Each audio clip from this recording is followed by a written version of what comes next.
खसिला सुना दाम कमिला हलदिया धातुर दाम। सुना बजार में उभय 22 क्यारेट एवं 24 क्यारेटर सुनार मूल्य ह्रास पाई। आज 22 क्यारेटर सुनार मूल्य 1,11,000 टंका थिबा बेले सेपटे 24 क्यारेटर सुनार मूल्य 1,21,000 टंका को आसी जाइछि। सुना दाम लगातार उपरतल हेबा भितरे एबे ग्राहकों को सामान्य आश्वस्ति देछि।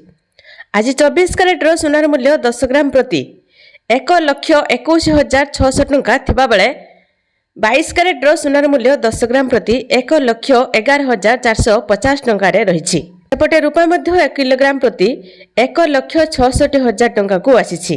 गत किछि दिन हेब सुना दाम खसुछि। समस्ते भाबुथुले केबे खसिबो सुना दाम, तेबे वर्तमान सुना दाम खसुछि। जेउ सुना आकाश छुआ होइथिला एबे ताहा कमिछि, ग्राहकों को आश्वस्ति मिलिछि। वर्तमान सुना बजार में बड़ परिवर्तन देखा मिली। आज भारतीय बजार में 24 क्यारेट एवं 22 क्यारेटर सुनार मूल्य परिवर्तन होइछि, जहाँकि आज 22 क्यारेटर सुनार मूल्य 10 ग्राम प्रति 1,11,400 टंका एवं 24 क्यारेटर सुनार मूल्य 10 ग्राम प्रति 1,21,500 टंका को आसी जाइछि। ओडिशा राजधानी भुवनेश्वर में 24 क्यारेटर सुनार मूल्य 10 ग्राम प्रति 1,21,460 टंका एवं 22 क्यारेटर सुनार मूल्य 10 ग्राम प्रति 1,11,450 टंका रही।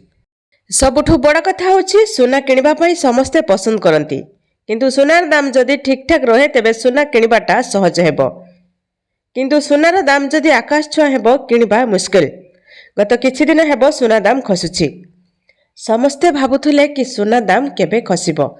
वर्तमान सुना दाम खसिछि। जदि आपण माने चाहुचंती सुना किनिबा पई तेबे एहा होछि आपण मानक पई बहुत भलो सुवर्ण सुजोग।